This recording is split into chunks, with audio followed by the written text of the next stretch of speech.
Hammaga salom. Salom obunachilarim. Xullas, eng yaxshi futbolchini aniqlayveramiz. Ikkilarni kyoto deydi. O'zinglar kommentga yozib qoldiringlar, fikrimizni bilib olasiz. Yoqsa yoqmasa komment yozing. Negativ bo'lsa ham pozitiv bo'lsa. Hammaga salom, qiyomatga obunachilarim, ustozim bilan. yaqinlarim, jigarlarim. Telefon hozirli. Ustoz shogird, like, podpiska, obuna, repost.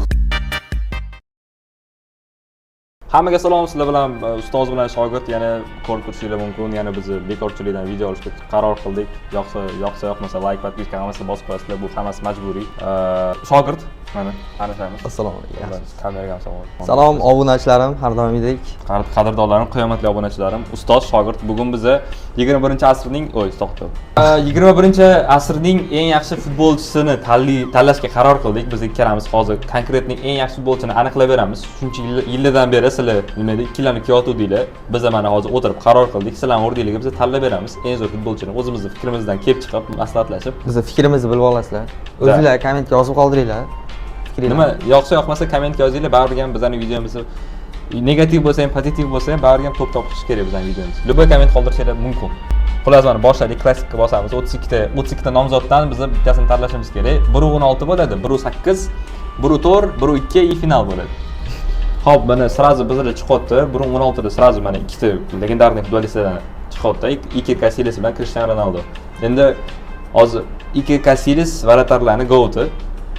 Misol uchun Neuer bo'lishi mumkin, Casillas bo'lishi mumkin, Buffon, shu to'rtta varatarlar ichida, legendarniy varatarlardan ichida Ronaldo bilan tushib qolgani hozir endi varatarlarning ichida bo'lganda Casillas balkim tanlardik, lekin hozir omadi kelmadi. Birinchi sразу kelishi bilan sразу Ronaldo bilan tushdi. Ronaldo endi konkretno 1-16 da qolib ketishga loyiq emas.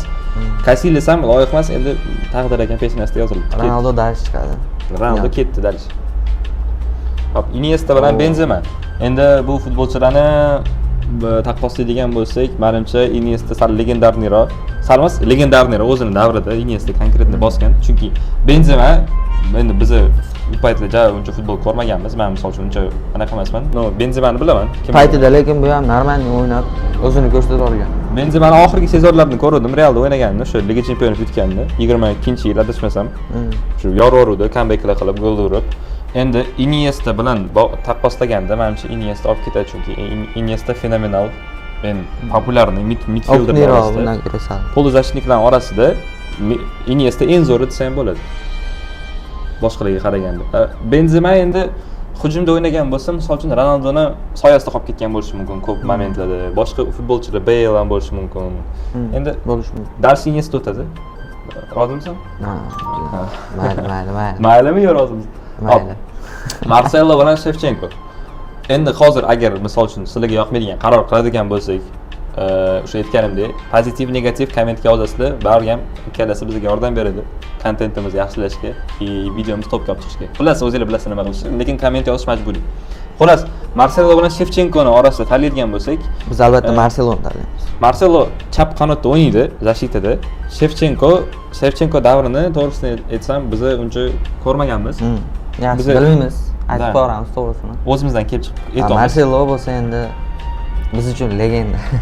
Bilamiz, Shevchenko oltin to'p olgan. Oltin to'pi bor. Shevchenko ukrainalik, SNG davlatidagi yagona o'yinchi, oltin to'pi bor. Marcelo chap qanotda o'ynaydi, lekin chap qanotda eng zo'r futbolchi emas tarixdagi. Tamam. Chap tarafda Roberto Carlos ham bo'lgan, misol. Keyin kim? Maldini ham chapda o'ynardi asosan. Eshitishim bo'yicha. Ikkalasidan tanlaydigan bo'lsak, qaysi birini aytasan? Shogird qani? Marcelo. Nimaga Marcelo Shevchenkoga taqqoslagan? Shevchenkoda oltin to'p bor-ku. Yo'q, plus Milanda yorib momentlarida. Marceloda nima bor? Marcelo nimasi bilan ajralib turadi? Marcelo prime davrini bilmayapmiz. Ko'rmayapmiz. Realda yorib olgan. Nimani yorib olgan? O'yinda yorib olgan. Nimasi bilan ajralib turadi? Nima texnikasimi? Dribling bor. Защитасimi? Dribling normalniy. Texnika ham Shevchenkoga qaraganda ancha normalniy, keyin populyarniy. Marcelo. Endi bizga populyarniroq, chunki bizning davrimizga yaqinroq Marcelo. Endi men ikkalasining orasida ikkilanmayman. Endi mayli, Marceloni bosamiz, Marcelodan chiqamiz. No, aytganimdek, Shevchenko ham legendarniy o'yinchi deb hisoblaymiz. Oltin to'pi bor, tudim. Sizlar qaysi birini tanlaysizlar? Kommentga yozib qoldiring. Da. Marcelo dal chiqadi. Lewandowski bilan Gerrard. Ko'pincha o'yinchilarni bir-biriga yakkama-yakka qo'yishganda Lewandowskiga uncha ko'p e'tibor qilishmaydi, lekin Lewandowski Liga Chempionatida 100 tadan ko'p gol urgan. Karyerasida ham 700 tacha gol bor adashmasam. Ronaldo turadi gol, Messi va Lewandowski turadi. No ko'pincha misol uchun ham o'yinchilar bilan taqqoslaganda Lewandowskini qoldirib ketishadi, bilgan nimaga. 9 minutda 5 ta gol urgan, brat shu bo'ladi. 9 minutda 5 ta gol. Shunday tushib bilan уже boshlagan urishdi. O'yinchida sezonda urmayapti, 5 ta gol. 5 ta gol 9 minut urib chiqqan bitta o'yin o'zida. Steven Gerrard to'g'risi qayerda o'ynashini ham uncha yaxshi bilmagan, no bitta legendarniy momentini qayerda ko'rganman, yiqilib tushgan, qoqilib. Qaysi o'yinda berib qo'ygan. Va Liverpool kubok oladigan paytida shunda bitta xato qilgan, qoqilib tushgan, kopda o'tib ketib qo'ygan, keyin raqib o'yinchisi borib bitta gol urib ketgan. Ular darvozasiga. No endi ikkalasini taqqoslaydigan bo'lsak, Lewandowski oltin to'pga 2 marta yaqin kelgan. Ola olmagan. Birinchisi pandemiya tufayli, ikkinchisi Messi olgan. No ketdi Lewandowski dalish. Keyingisi Neuer bilan Beckham. Hozir endi to'g'risi Beckham ham oldin o'ynagan. 2000-yillarda asosan populyarni bo'lgan. Eng hit o'yinchilardan Beckham bo'lgan. Mana model o'yini ham zo'r bo'lgan o'sha paytda. Hozir Bellingham bo'lsa, misol uchun, hozir Bellingham misol uchun mashhur bo'lsa, o'zining ko'rinishi bilan, o'yini bilan, texnikasi bilan, tudimsini populyarni bo'lsa, Beckham ham o'sha paytda shunaqa bo'lgan.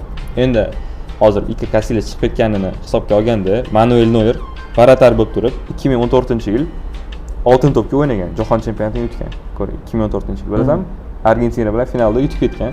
Neuer o'shanda oltin to'p bosib olardi. Ronaldo olib ketgan o'sha yili. Hujumkor o'yinchi bilan birga уже bitta уровеньda chiqqanini o'zi katta gap. Chunki bu varata bo'lib turib, qanaqa qilib to'p 3 taliga kirishi mumkin oltin to'pda.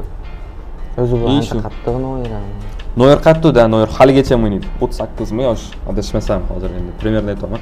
Qarib yotibdi konkretno. Yo'q, uzr. To'g'risi so'zladim. Qari o'yinchi hozir o'sha keksa desa ham bo'ladi. O'sha karyerasining oxirgi anaqalari, yillari. Endi ikkalasini tanlaydigan bo'lsak, menga Manuel Neuer menimcha yaxshiroq. Qarang, David Beckhamdan ko'ra. Manuel Neuer fenomenal. Messi bilan Modric. Endi hozir menimcha bu yerda kimni tanlashimiz shundoq ko'rinib turibdi. Ikki og'iz aytib ketamiz. Bu yerda Modricga, Iker Casillasga o'xshab omadi kelmadi. Bu Ronaldo'da, lekin Modric dal shu o'tishga loyiq futbolchi deb hisoblayman. Hali ham o'ynayapti. Milanda ham yo'roqyapti. Buni tan olish kerak. 1000 hate qilsa ham, 1000 negativ bo'lsa ham, Modric konkretni hozir 40 yoshida seriyani yo'roqyapti Milan bilan. Realda ham oxirgi yillari zo'r o'ynadi, zo'r formasini ko'rsatdi. 2018da ham oltin to'pga yaqin kelgan. Yo'q, olgan 2018. Adashdim. 2018 olgan. Ronaldo bilan Messini qoldirib 2018 Xorvatiyani jahon chempionatida 3-o'ringa olib chiqqan. O'zi o'ynab yo'rorgan jahon chempionatida Premier adashmasam, menimcha eng zo'r o'yinchi bo'lgan o'sha payt. O'tdi shunaqa gaplar. Endi Messi haqida hech nima demasak ham bo'ladi. Shunda ko'rinib turibdi. Chislo, gol, assist, kuboklari bu ham hozirgacha o'ynayapti. Buni dalshi gapiramiz, Messini hali vaqt bo'ladi. Dalshi o'tkazamiz. Что-то 1.16 da вообще. 1.16 da konkretniy qiyin bo'lyapti hozir. To'g'risi, Zidanni o'yinini ham, Ronaldinho o'yinini ham uncha ko'p ko'rmaganmiz. Ko'rganmiz yoki? Men Ronaldinho o'zim Realda muxlisi bo'lsam, Zidanni muxlisiman to'g'risi, lekin Ronaldinho men ko'proq yoqadi. Dribling, boshqa texnika. Men Barsani muxlisiman, bu Real muxlisi aytib ketamiz. Esishdi, agar orada misol uchun kimgadir ko'proq yon bossak, o'ylamaydi. Hozir biz konkretniy ularga balet qilayotgan komandamizni qo'shmasdan o'rtaga tanlaymiz o'yinchilar. Legendarni o'zi konkretniy tanlaymiz, legendarni. Zo'r o'ynagan bo'lsa, zo'r o'ynab tan olamiz. Bitta Zidan bilan Ronaldinho o'zi 1.16 da tushgani вообще menga to'g'ri yoqmayapti, chunki ikkalasi konkretniy. Finalga chiqishi ham mumkin bo'lgan o'yinchilar bu ikkalasi. Xo'p, ikkalasi orasida ikkalasi ham oltin to'p olgan bittadan 98-yil 2000 to'g'rimi? 2005 olgan. 2005 Shevchenko olgan. 2004 bo'lishi kerak. 2004 olgan bo'lishi kerak, Ronaldinho oltin to'p. Endi ikkalasi ham yaqin, sizga bir-biriga. Bu hujumkor, qanot futbolchilar, Ronaldinho bu sentrda. Zidan ham ko'p narsa qoldirgan o'zini orqasidan, texnikasi bilan, koptoni boshqarishi bilan. Ronaldinho konkretniy endi dribling, texnikasi, hamma narsa bo'yicha fenomenal o'yinchi. futbolga ko'p muxlislarni shu Ronaldinho olib kelgan desam bo'ladi. Ha. Zidan ham ko'p olib kelgan. Endi ikkalasi bilan taqqoslaganda menimcha Ronaldinho dal chiqadi deb o'ylayman. Ronaldinho. Ha? Mening fikrim shunaqa. Ronaldinho. Ibragimovich bilan Lampard. Lampardni bilasanmi? Yo'q. Juda yaxshi. Lampard Lekin to'g'risi- Ibragimovich. Albatta. To'g'risi Lampardni men uncha bilmayman. Bu anaqa nima edi, yarim himoyachi, o'rtada o'ynashadi. Gerrard bilan Lampard tamoman bir xil. Gerrard adashmasam nima edi, himoyada o'ynaydi, to'g'risi bilmadim. Negativ yozmaydi. Lampard ko'rsak bo'ladi, Premier Liga chempioni 3 marta bo'lgan, kubogi 4 marta. Balobattarlar. Endi biz hozir eng yaxshi futbolchini o'zimizni fikrimiz bo'yicha tanlaymiz. Ibragimovich. Juda adashmasam 10 tacha klubda o'ynagan. 10 taga yaqin klubda. Polni hamma Barsada ham o'ynagan, Interda ham, Milanda ham, Amerikaga ham borib kelgan orada. MLS da ham o'ynab kelgan, LA Galaxy'da. Fenomenal goli bor bitta, Chelsea'ga urgan borib. 40 metrdan, 30 metrdan Angliyaga. O'zi o'yinda ham agressiv o'ynaydi o'zi. Agressivda. Endi xarakteri zo'r, yana qasam personaj. Personaj konkretni zo'r. Bo'y uzun, agressiv o'ynaydi, gollari ham, assistlari hammasi bor, chotki. Dальше qaytdi bosoling Shogirdjon Ibragimovich. Yana 1.16 da bilmadim. Menimcha futbolist shunaqa kuchli bo'lsa kerak. Hamma 32 ta eng kuchli futbolistni yig'ishgan bo'lsa kerak. Xavi bilan Buffon. Xavi bilan Buffonni kalasini solishtirganimizda Xavi, Iniesta, Busquets eng zo'r yarim himoya desa bo'ladi. Nominal Xavi orada Iniesta'dan ham yaxshiroq deyshadi. Ha, o'zini paydidagilar ichida eng zo'rlaridan bo'lganda bu ham. Xavi ham zo'r bo'lgan o'sha paytda. Xavi bo'lmasa Iniesta buncha zo'r o'ynamasdi misol. Iniesta bo'lgan Xavi uncha o'ynamasdi. Bir-birini topib ketgan o'yinchilar. Buffonga keladigan bo'lsak, Buffon asosan Italiyada o'ynagan. Italiya chempionatida bu La Liga Italiya Super Kubok sohibi. Xavi endi La Liga o'sha paytda o'ynagan payti eng zo'r liga bo'lgan. APL uncha zo'r bo'lmagan Xavi o'ynagan payti. Buffonga keladigan bo'lsak, Buffon endi to'g'risi bu yerda ham kelamanman. Chunki ikkalasi ham zo'r anaqa personaj. No ikkalasidan tanlaydigan bo'lsak, menimcha ko'proq Xaviga yon bosaman, chunki oldin Noyer o'tgan. No bilmadim to'g'risi bu yerda 50-50 menda hozir, chunki ikkalasi ham o'yinini uncha ko'p ko'rmaganman, uncha qiziqmaganman. Buffon adashmasam 40 yoshda tugatgan karyerasini. Xavi 36 dan 35 da tugatgan. Endi karyerasi tugatishiga bog'liq emas, bu tanlashimiz necha yoshda tugatganini. Prosta o'yiniga qarab baholaymiz. Jahon chempioni, kстати. Xavi jahon chempioni. Bir marta Buffon ham bo'lgan. Buffon anaqa paytida bo'lgan. Zidan kalla qo'ygan-ku. O'sha paytda jahon chempioni bo'lgan Buffon, Italiya bilan o'ynaganda. Xavi jahon chempioni bo'lgan, 2 marta Yevropa chempioni bo'lgan. Bu 10 karra Italiya. Treble, по-моему, ikkita treble bo'lgan Xavida Barsa bilan. Ikkita Liga chempionov, mana to'g'ri ham ko'rsatdim. Yevropa chempionida ikkita treble bo'lgan. Jahon chempioni, ikkita Yevropa ligasi. Bu yerda bitta jahon chempioni bilan Italiyadagi kuboklar. Menimcha bu statistikaga anaqa yondashadigan bo'lsak, Xavi olib ketadi. Bundan oldin aytgandek 50-50 bo'lib turibdi personaj sifatida. Buffon ham seriyani legendarniy o'yinchisi. Faqat Seriya A da zo'r bo'lgan. No ikkalasini hozir tanlash bo'lsa, menimcha Xavi o'tsa kerak edi. Xavi o'tadi. Bas. Hani sen gapirchi shu raundni nima deb o'ylaysan? Bu ikkita o'yinchi haqida. Ko'rganmisan, ko'rmaganmisan? Legendarniy deyishadi, afsonali. Ko'proq Maldini legendarniy bo'lsa kerak, ikkalasini taqqoslaganda. Hop. Yana nima deya olasan futbolchi? O'zimga qolsa Maldini tanlayman, chunki Dragbani zo'r bilib olmayman. Hozir Dragba adashmasam Dragba oltin to'p berib yuribdi. Mana qiladi. Tadbirlarda qiladi. Trener emas, hech kim emas. Zo'r o'yinchi bo'lgani uchun chaqirib turishadi bir joylarga. Endi Dragba hujumchi, undan zo'r hujumchi bor, по-любому. U eng zo'r hujumchi emas. Top 5 ga kirishi mumkin. Top 5, top 10 ga kirishi mumkin Dragba. O'yini bo'yicha o'zi statistikasi hammasi narsa bo'yicha. Paolo Maldini eng zo'r himoyachi deyishadi. himoya pozitsiyasida eng zo'ri deyishadi. Ko'plar fikri bo'yicha. Shuning uchun ikkalasi endi Maldini'ni ko'proq anaqa legendarniroq desa bo'ladi o'yinchi. Nima bo'ldi ketdi dальше? Ramos bilan Anri. Ramos bilan Anri ham menimcha qolsa kerak, chunki Ramos gol ham uradi, assist ham qiladi.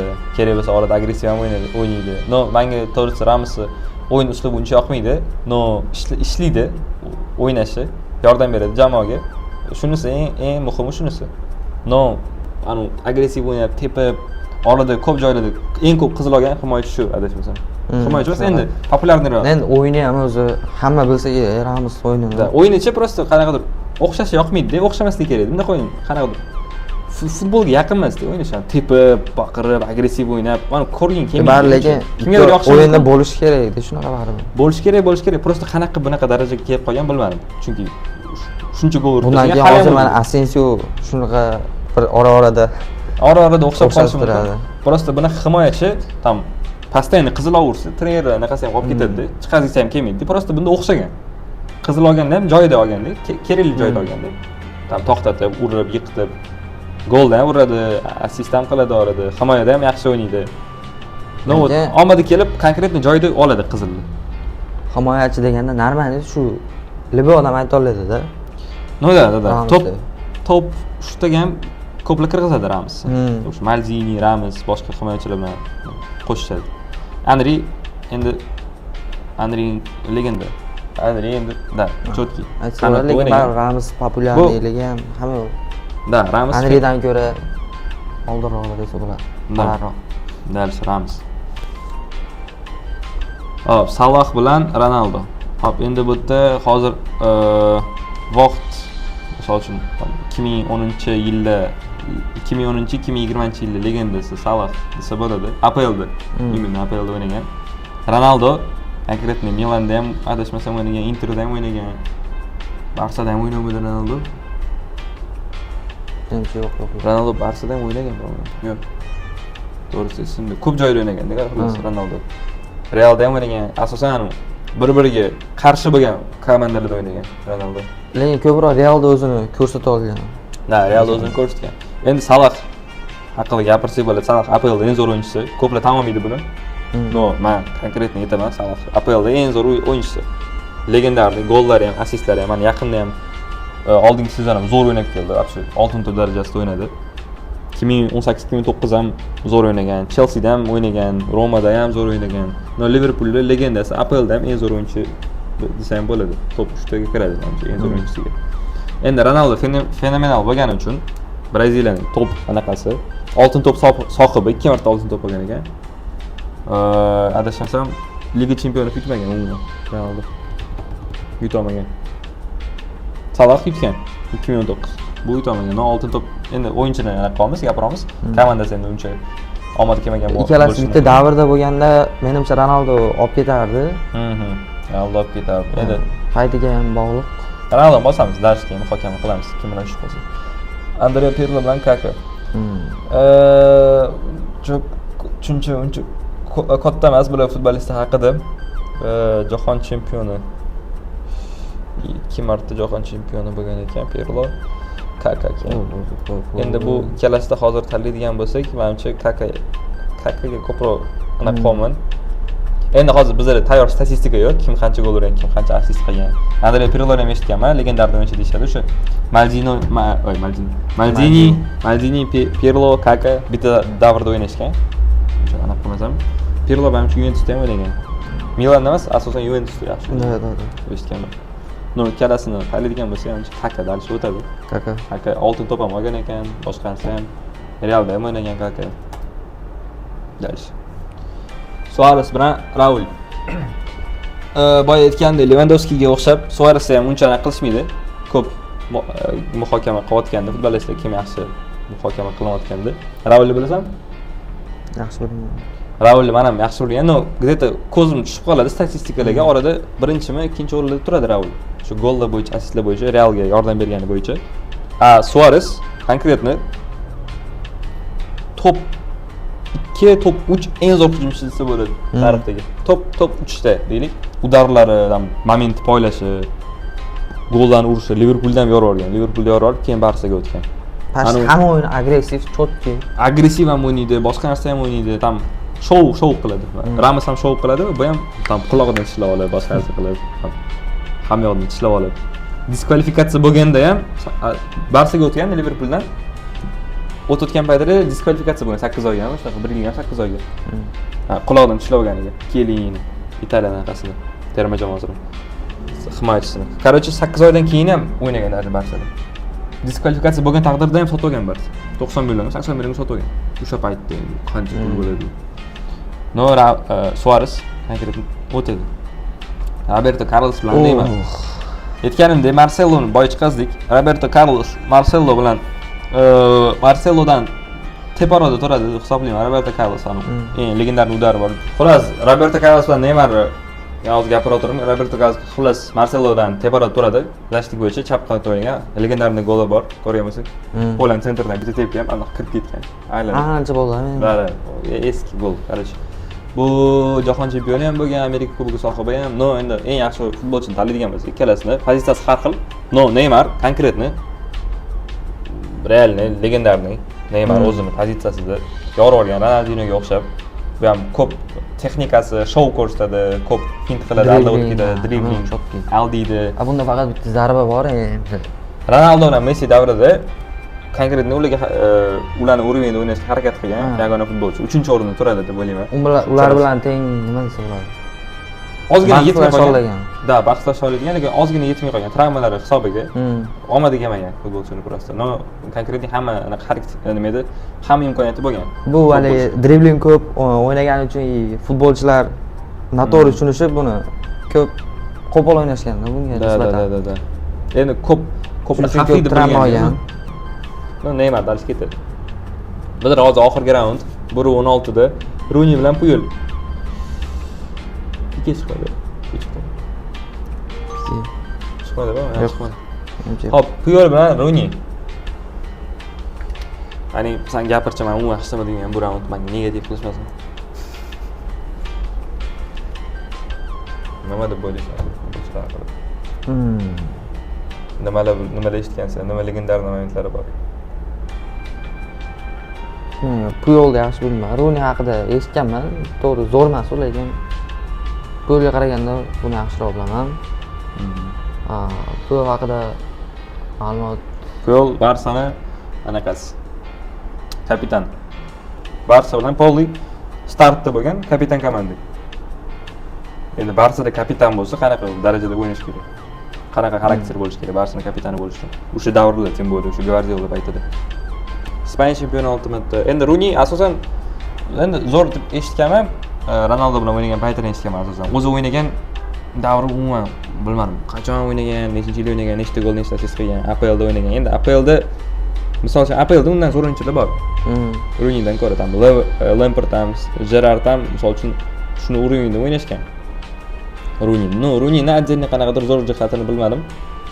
Yaxshi futbolchi o'sha o'zining davrini ajralib turadigan futbolchi. No, Puyol konkretni kapitan komanda, Barsada kapitan bo'lib, Barsada qanaqa o'yinchilar bo'lgan? Iniesta, Xavi, Busquets, Messi, tam Pedro, Zashitada, Pique, Dani Alves, Jorge Alba sal keyinroq qo'shilgan. Abidal bor edi o'sha paytda. Shuncha futbolchilar orasida kapitan bo'lgan. Uncha qari bo'lmagan u paytda, yosh bo'lgan Puyol. O'sha paytda. Normalniy ko'rsatgan menimcha. Da.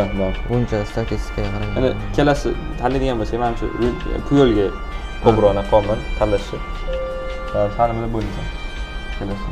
Menimcha ham Puyol bu Rooney u darajaga hali chiqmagan. U o'zini prime davrida ham menimcha bu darajaga chiqa olmagan. Bas. Va nihoyat 1:08 ga yetib keldik. Videomiz cho'zilib ketdi. Hozir sal tezlashtirishga harakat qilamiz. 1:08 da bizlar Ronaldinho bilan Marcelo. Endi menimcha hozir shuncha gapirdik. 1:16 da kim qanaqa legendarniy, hozir yana qaytib gapirib o'tiramiz u narsalarni. Marcelo bilan Ronaldinho konkretni bu yerda tanlaymiz. Ronaldinho tanlaymiz. Endi Ronaldinho endi Marcelo endi Zashidik-da. Zo'r o'ynagan, driblingi bor, hammasi cho'tki. Bu ham braziliyalik, bu ham braziliyalik. Endi futbolga ko'proq hissa qo'shgan Ronaldinho deb hisoblayman men. Ronaldinho o'zini o'sha texnika, dribling o'sha birinchi raundda gapirib o'tib ketgandek, Ronaldinho chiqadi. Iniesta bilan Ronaldo. Endi Iniesta misol Ronaldo o'zingizlar bilasizlar, gol, assist momentlari, fenomenal momentlari. Hamma taraflama Iniestadan ancha baland deb o'ylayman men. Endi pozitsiyasiga qarab-da, misol Iniesta o'rtada yoravergan. O'rtadagi misol Zidane bor, misol Iniesta bor, Xavi bor o'rtada. Eng zo'r futbolchilarni hisoblaydigan bo'lsa o'sha davrdagi o'rta yarim himoyani eng zo'r futbolisti Iniesta desa ham bo'ladi. Misol ikkilanishadi 50-50 tam Zidane bilan, boshqa narsalar bilan, boshqa futbolchilar bilan ikkilanishadi. O'rtadagi yarim himoyada, yarim himoyada misol nechta o'yinchi bo'lgan davrda. Nechta populyar o'yinchilar bo'lgan. Zo'r o'yinchilar. Iniesta o'shalar orasida eng zo'r bo'lgan. Endi Ronaldo fenomenal gol, assist, lekin bu ham hujumchi, nima desa bo'ladi yana. Gol, oltin to'plar, dribling normalniy bo'lgan 2008 prime davrlarida. Show boshqa narsalar. 2008-2009. Endi ikkalasidan hozir tanlaydigan bo'lsa, konkret Ronaldo o'tadi. Messi bilan Ibrahimovic. Bitta moment bor. Ibrahimovic Barselona o'ynagan. Messi bilan birga o'ynagan paytda Ibrahimovic o'ynamagan, xolos. Messi bilan birga. O'zini ko'rsatolmagan. O'zini ko'rsatolmagan. O'sha yerdan ham bilsak bo'ladi kim yaxshiroq. Endi o'sha paytdan, endi o'sha momentda o'tolma, boshqa tom, misol, undan keyin qancha gol urgan, qancha momentlar bo'lgan Messida. Просто o'sha momentda o'zida hal qilsa bo'ladi, kim zo'rligini. Endi конечно Messi. Puyol bilan Ramos. Hop. Qancha endi Puyolni maqtamaylik. Puyol ko'pincha uncha zo'r himoyachi deyishmaydi. Endi misol top darajada gaplashadigan bo'lsak, top darajada eng zo'ri emas, Puyol. Misoldan Maldini bor, Ramos bor. Pike bilan Puyol, primerda yaxshi, cho'tki zo'r o'ynashgan, просто show qanaqadir ajralib turish sal qiyinroq bo'lgan bo'ladi. Puyol endi misol uchun kapitan Barsada o'sha aytib o'tgandek, kuboklarni olishga yordam bergan, boshqa narsalarga qo'shib yordam bergan, kapitan bo'lgan. Anaqasi ham yordam bergan nima edi? O'yinlarni ruhini ko'tarish, Puyolda zo'r bo'lgan, gaplashishdan, hal qilish masalalarni. Ramos endi populyarniy, showman, qizil kartochka, gol, himoya hammasida misol Ramos olib ketadi deb o'ylayman, ikkalasi hozir. Ko'p gapirmaymiz endi bu yerda. Ramoslar. Xavi bilan Ronaldo. Mana shu yerda hozir sal qiyinroq bo'lishi mumkin. Boya aytganimdek, Xavi, Iniesta, Zidane va yana boshqa yarim himoyachilar ikkilanishadi, eng zo'r himoyachi, eng zo'r yarim himoyachi deyishga. Ronaldo misol uchun hujumda o'ynaydigan bo'lsa, tam hujumda ham bor. Ronaldo misol uchun hujumchi. Ya'ni Ronaldo bo'lsa Ronaldo olib ketadi buni, devoradi. Ronaldo ikkita oltin to'p sohibi, boshqa anaqa nima edi? Zo'r har xil klublarda o'ynagan. Ikkalasini qo'yadigan bo'lsak, hozir Ronaldinho ham o'tdi, balki. Men ikkaladim, shogird senga berdim shu huquqni. Shuncha aytib o'tdim statistikalarni nima qilgan. Jahon chempioni, 2 ta Yevropa, 2 ta treble, bu yerda 2 ta oltin to'p. Lekin liga chempioni yutmagan. Jahon chempionini ham yutgan desmasam. Jahon chempioni sohibi. Jahon chempioni bunda ham bor, bunda ham bor. Ispaniya Super Kubogi. Ispaniyada keyin kuboklar yaxshi kam. Bu paytda endi Real uncha kuchli bo'lmagan, uncha o'xshamagan, Galacticosga o'xshamagan o'sha payt. Ronaldo ajralib turgan. Kuboklar bo'yicha gol, assist, o'yinga ko'proq nima edi? O'yinni ko'proq hal qiladigan, menimcha Xavi paslar bilan, o'yinni kontrol qilishi bilan, hujumga misol uchun pas bera olishi mumkin yoki qachon o'yinni tempini tushirish, o'yinni tempini ko'tarish, o'yinchilarga pas berib, nima qilishini aytish. O'rtada yarim himoyachining vazifasi bu. Ronaldo hujumchi. Liderlik bo'yicha bu to'g'ri. Ronaldo moment poylaydi. Moment ushasa borib hal qilib keladigan o'yinchi. Borada hal qiladi. Ronaldoga ham misol uchun Xavidagi o'yinchilar kerak. Xavidagi o'yinchilarsiz Ronaldo ham uncha o'zini ko'rsatolmaydi. O'zini ko'rsatolmaydi. Himoyachilar orasida qolib ketishi mumkin. Endi qani ham shuncha fikr bilan.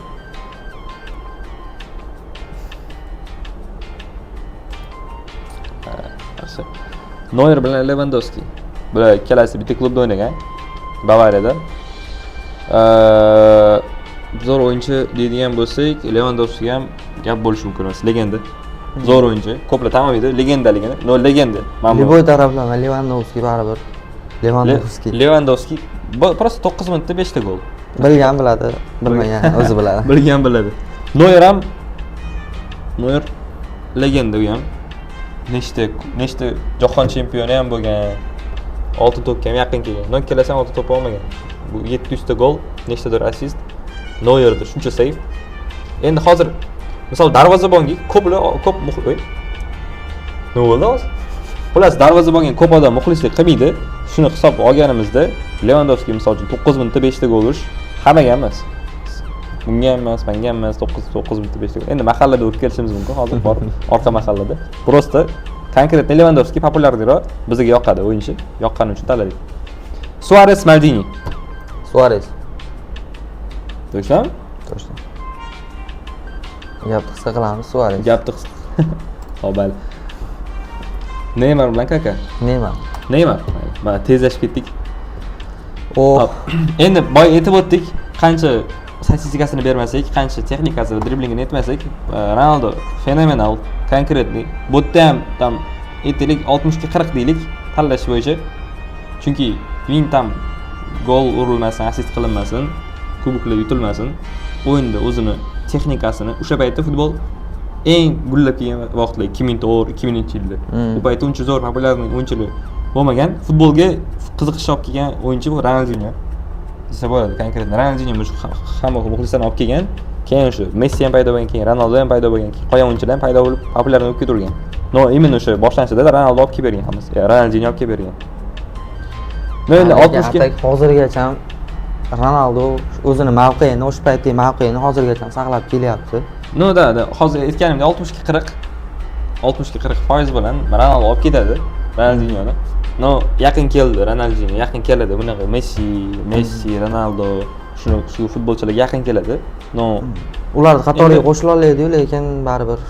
Endi noiloj tanlashimiz kerak ikkalasini bittasini. Ikkalasi legendarning. No, Ronaldo statistika boshqa narsa bilan olib ketadi. Lewandowski bilan Suarez. Mana bu yerda ko'p bahslar bo'ladi shu futbolistlar orasida. Kim zo'r hujumchi, o'zining davridagi. Misol Lewandowski Borussiada o'ynagan, Bavariyada o'ynagan, Barselonada o'ynayapti hozir. Hamma klubda o'zini ko'rsatgan.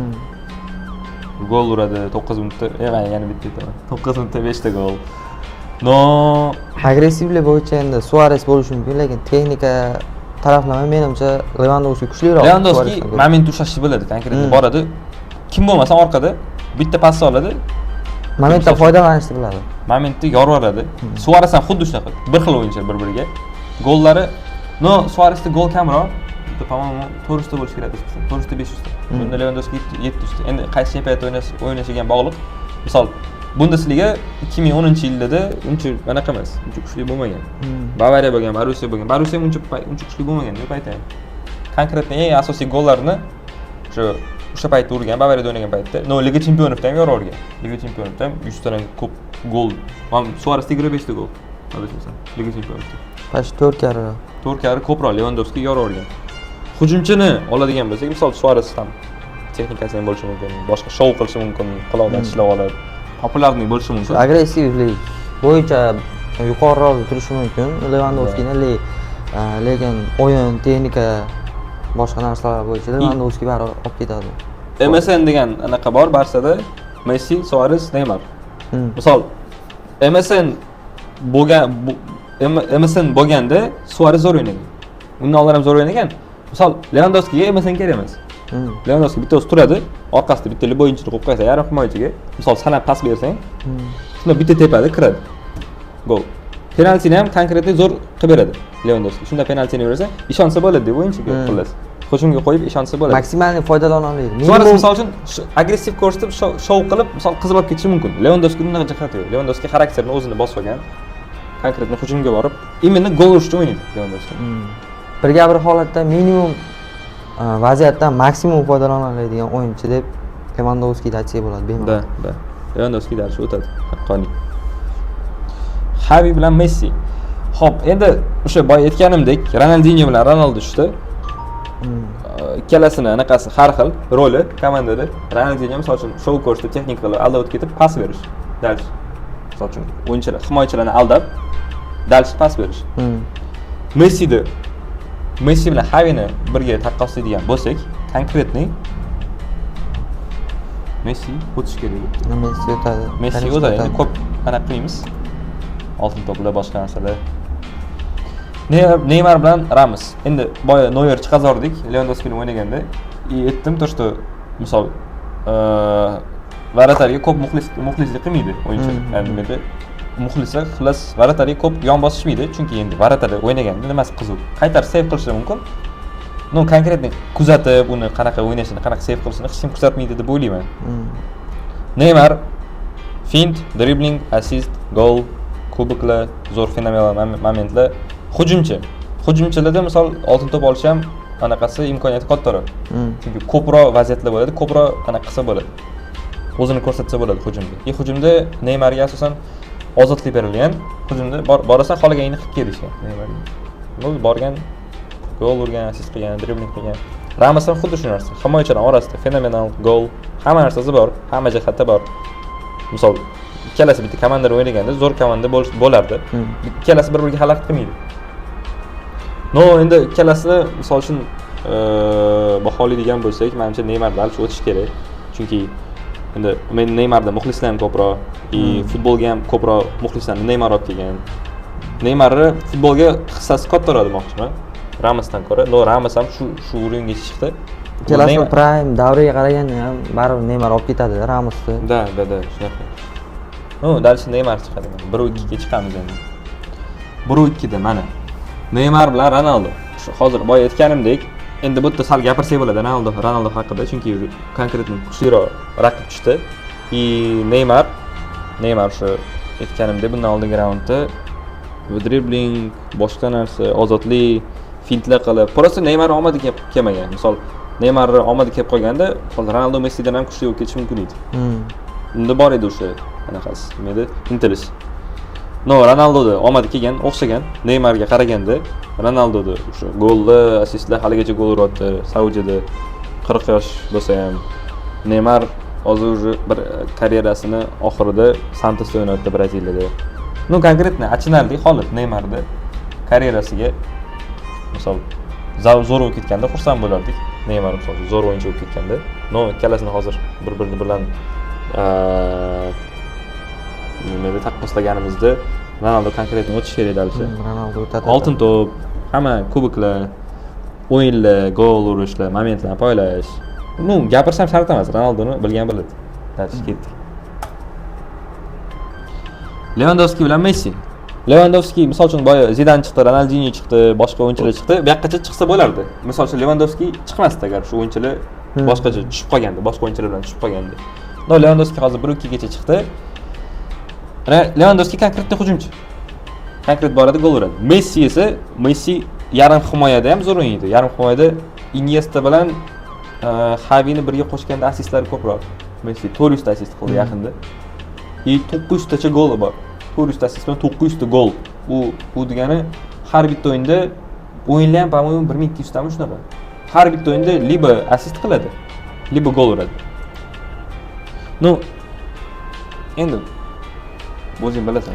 Hozirgi daqiqada Ronaldo, Neymar bo'lganda endi da. No, konkret bu yerda Neymar tushib qolganda ham Lewandowskining o'rniga misol Ronaldinho tushadimi, Zidane tushadimi? Baribir Messi olib ketadi u o'yinchilarning orasida. Chunki konkretni Messi legenda. Dal shu o'tadi, Messi finalga chiqadigan o'zi boshida bilganmizki finalga chiqishini. Qaysi futbolistda? Konkretni Messini tanlaymiz. Messi chiqadi. Messi finalga chiqadi. Mana legendarniy final. Bu yerda endi hozir fikr bildirmaymiz. Chunki pozitiv ham bo'lishi mumkin, negativ ham bo'lishi mumkin. No, konkretniy shu futbolchilar по-любому finalga chiqdi. Finalda бесконечный muhokama qilsa bo'ladi bularni. Kim yaxshi, kim nima tomonlama yaxshi. No, endi u hech kim maydalashib, kirishib, gaplashib o'tirish kerak u haqida. Konkretniy sizlar endi komment yozib qoldirasizlar, kim eng zo'r futbolchi. Endi biz hozir fikrimizni bildirmaymiz, fikrimizni hatto bildiramiz. Kim finalda yutganmi? Yo, aytmaymizmi? Keyingi videoda chiqadi fikrimiz. Keyingi videoni boshida yoki keyingi videoni o'sha video davomida qaysidir joyda qo'yib yuboramiz, kim o'tib ketganini. No, xulosa sizlardan mana bizda finalga shu ikkita o'yinchi chiqdi. Bitta o'yinchini tanlamaslikka qaror qildik. Ikkita futbolchi chiqishi kerak, chunki ikkalasi ham fenomenal. Har xil jihatda ham, har xil momentlarda ham, legendarniy momentlari bor hammasini o'zini. Oltin to'plari ham, boshqa jahon chempionlari ham. Xullas, shu joyda tugatishga qaror qildik videoni. Like, podpiska, obuna. O'zinglar fikringlarni kommentga yozib qoldiringlar. Ronaldo yoki Messi. Ronaldo bo'lsa Hala Madrid. Like, podpiska. Like, podpiska, obuna bosib qo'yasizlar. Repost. Repost ham qo'ya olinglar, mayli. Komment yoz. Zo'r komment yoz. Kommentga negativ yozinglar, faqat negativ. Faqat negativ yozinglar, pozitiv yozganda ban qilib yuboraman, blok qilib yuboraman. Bo'ldi, paka. Portiydi. Bum, bitta.